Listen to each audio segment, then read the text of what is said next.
obviously back to work time. Now that Labor Day is done, we're learning that there is a battle brewing between Democrats. Look, we've got some deadlines. We've got the budget deadline. We've got the keep the government open deadline. President Biden saying he may extend that, give it like an extra week that they'll be able to keep the government running. And then, of course, we have the big infrastructure stimulus, which is the crown jewel of President Biden's economy and his legacy. Well, Democrats, forget the Republicans. Democrats can't seem to get on the page with this, on the same page. House Democrats this morning are apparently, according to the reporting this morning, are clashing with their Senate Democratic counterparts and the White House. So it's like the House versus the Senate and the White House over hundreds of billions of dollars in new spending on healthcare programs, including the $3.5 trillion reconciliation package. Now, this is according to multiple Democratic sources, speaking to Punchbowl News and Politico and others, who are saying that several key House committees are slated to begin marking up this package tomorrow. So, again, I get frustrated when I see YouTube videos that say, stimulus is it's done, it's signed, it's on its way, checks are in the mail, all of this garbage. It's not true. Okay. Tomorrow, these committees are going to actually start marking this up like your teacher used to do in elementary school with the red pen and say, this is wrong, we want this, right? That starts tomorrow. So we don't even know what's going to be in this package. And then you have House Democrats fighting with Senate Democrats and the White House over the size and scope of this thing.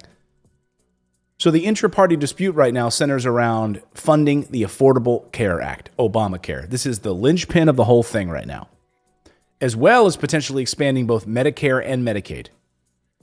So right now, the stakes of this fight are huge, substantively, politically for President Biden, because this reconciliation package is the centerpiece of the Democratic agenda heading into 2022. This will be the thing that they will run on.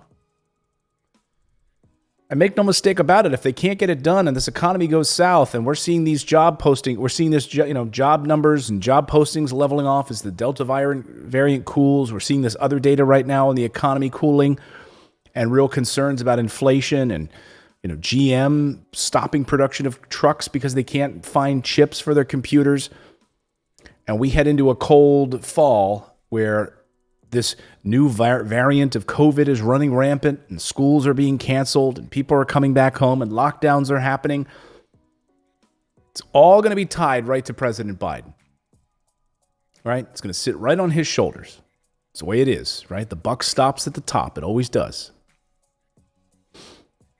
Senator Bernie Sanders and his Senate colleagues right now are trying, they're backing the majority. They have the backing of Majority Leader Chuck Schumer. And they want to add dental coverage, they want to add vision coverage, and they want to add hearing coverage to Medicare, which is massively expensive. But hey, $400 billion a year. We spend $750 billion a year bombing black and brown countries into oblivion and trying to put our boot up the ass of all of these different countries and trying to ram democracy down their throats because we're a force for good. And when it doesn't work, we leave them a bunch of military vehicles and leave. Right. We get out. By the way, did you see Senator Lindsey Graham the other day on Sunday? He said, we're going to go back in Afghanistan. Oh, I know. I've known this. When they left that military gear there, I know that is going to be like, they're going to be like, they've got our gear. Now, look, they're using it against the people. And that's going to be our excuse to go back because they got our equipment. It's United States equipment. Yeah. Of course. Well, not even the equipment for his concern. He thinks we need to go back there and right the ship. We need to have a military presence in Afghanistan because we're creating a terrorism vacuum. It's going to become a haven for terrorists. So in 20 years, we couldn't rid them. We got rid of Al-Qaeda. Now we take care of the Taliban and we take care of ISIS now. And we got to go back already. Thank you, Senator Graham. The BBC reporter was apoplectic. He's like, what? Are you seriously saying we're going back into Afghanistan? He's like, yeah, we are. Okay. House Democrats are pushing to expand Medicaid, as well as permanently funding Obamacare instead of having to keep passing these little piddly plans every so often to keep funding Obamacare. They're concerned about the cost of these new Medicare incentives and these initiatives. For instance, the dental program would alone cost $400 billion. And it would only be would only be rolled out in a few years' time. And then there is the price tag. So last night, House Democrats floated this new proposal on the Senate Democrats and White House. They basically privately believe it's going to actually cost more than $3.5 trillion overall. That exceeds the amount authorized under the reconciliation instructions that they passed a few weeks ago under the budget resolution. So they capped it at $3.5 trillion, which you'll remember Joe Manchin supported at the time, right?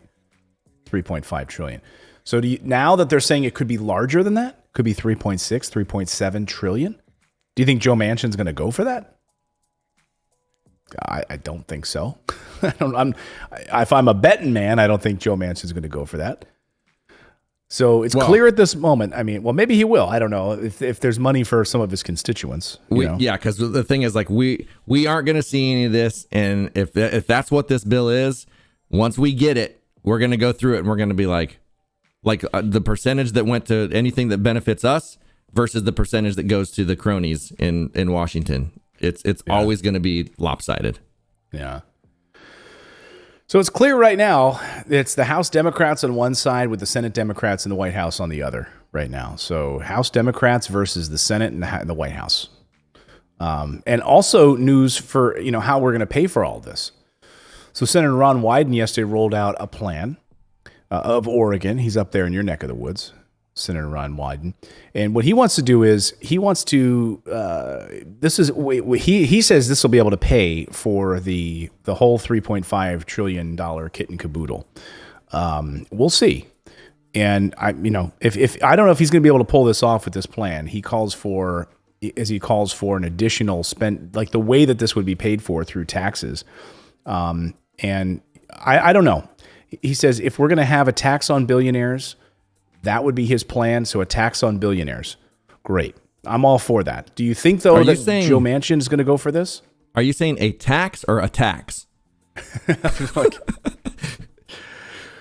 Both, I guess. I'd go for you. No, a tax on billionaires and executive pay. He wants to go after executive pay. So if you get these bonuses, these like $30 million bonus if you're the CEO of a company, et cetera, or billionaire pay. So as additional taxes on billionaires that's how he's going to pay for this. Is Senator Ron Wyden. He wants a new levy on billionaires, raising the estate tax, cracking down on tax breaks for so-called conservative easements, and a dozen and maybe a half possible tax increases. So do you think Joe Manchin will go for it? No. And you know what's crazy? It's like the people are like, well, that's fine. This is capitalism. Those people work hard. The CEOs, Apple and all them, they deserve these bonuses because they employ people or whatever. But what people don't understand is how lopsided it is. They take that bonus, that $30 million, that goes in their bank. The middle class, the economy never sees it. So it doesn't benefit us whatsoever.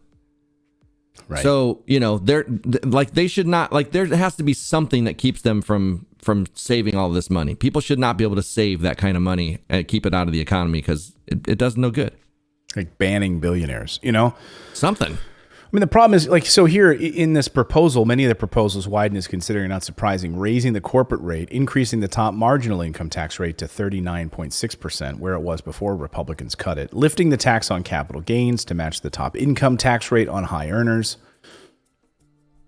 But again, there's so many loopholes, and the way that these billionaires and businesses manage to offshore profits and hide their profits and squirrel away money so that they never get taxed, and Amazon, we know the list. Walmart, et cetera, they don't pay any taxes. So would this actually impact them? Or is it just more, it's just another loophole for them to avoid? I think it is. So this is where we are in the stimulus. But I will say yesterday something happened interesting in Britain. And this ties to the stimulus, and I wanted to call your attention to it. I don't know if you saw what Conservative Prime Minister of England, Boris Johnson, did yesterday, which is to impose a 1.25% tax on businesses and workers. And would basically go right after, wealthy businesses and so forth to pay for pandemic assistance. Imagine that. But you said and workers? Yeah, and workers who are making a lot of money. Oh, gotcha. Okay.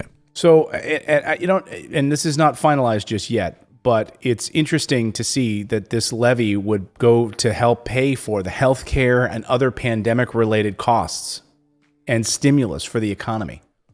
Like Boris Johnson, like a Trump Jr. with like messy hair, saying, "Here's how we pay for this. We're going to have this additional levy on businesses to help pay and make sure that our people are taken care of, that their health care is taken care of during this pandemic." A 1.2, and by the way, a lot of people think that's not high enough. So it'll raise like $9 billion, 9 billion euro or pounds actually, to pay for things. Imagine that. Well, then we can't even, in this country, I went to go do an antibody test when I was in San Francisco. I could get the swab, the one that they say is inaccurate. I could get the swab for free, but it was $400 to get an antibody test. So think about that $400. So think about that during a pandemic where you're trying to find out if you've got antibodies to fight the pandemic.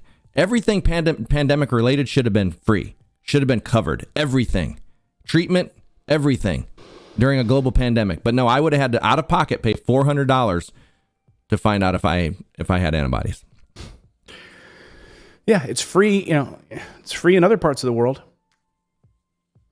Boris Johnson outlines new 1.25% health and social care tax to pay for reforms.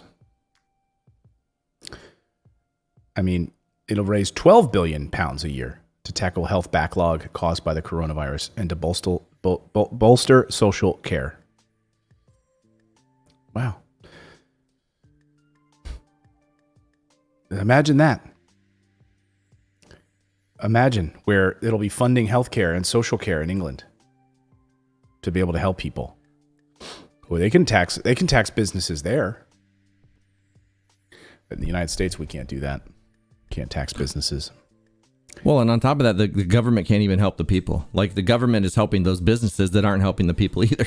Can't tax the businesses and can just send them subsidies and money. Yeah, it's 20. Like if you want to go get the antibodies test in Europe, it's like $20. Like if you need it for travel, it's like $20 or free. Depends. It's like, instead of 400. But that's America. Yep. Yeah, that's America. Not surprising. Not surprising at all. I just looked at the guy and I was like, $400, really, out of pocket $400 because I don't have insurance. I can't afford insurance. Unbelievable. Thanks for subscribing to the channel. You can also become a channel member by going to morninginvest.com/join, where you can stick it to the mainstream media and support independent journalism. We're able to bring you the stories that you won't see on any of the major billionaire-backed networks. Thanks so much. We'll see you next time, everyone.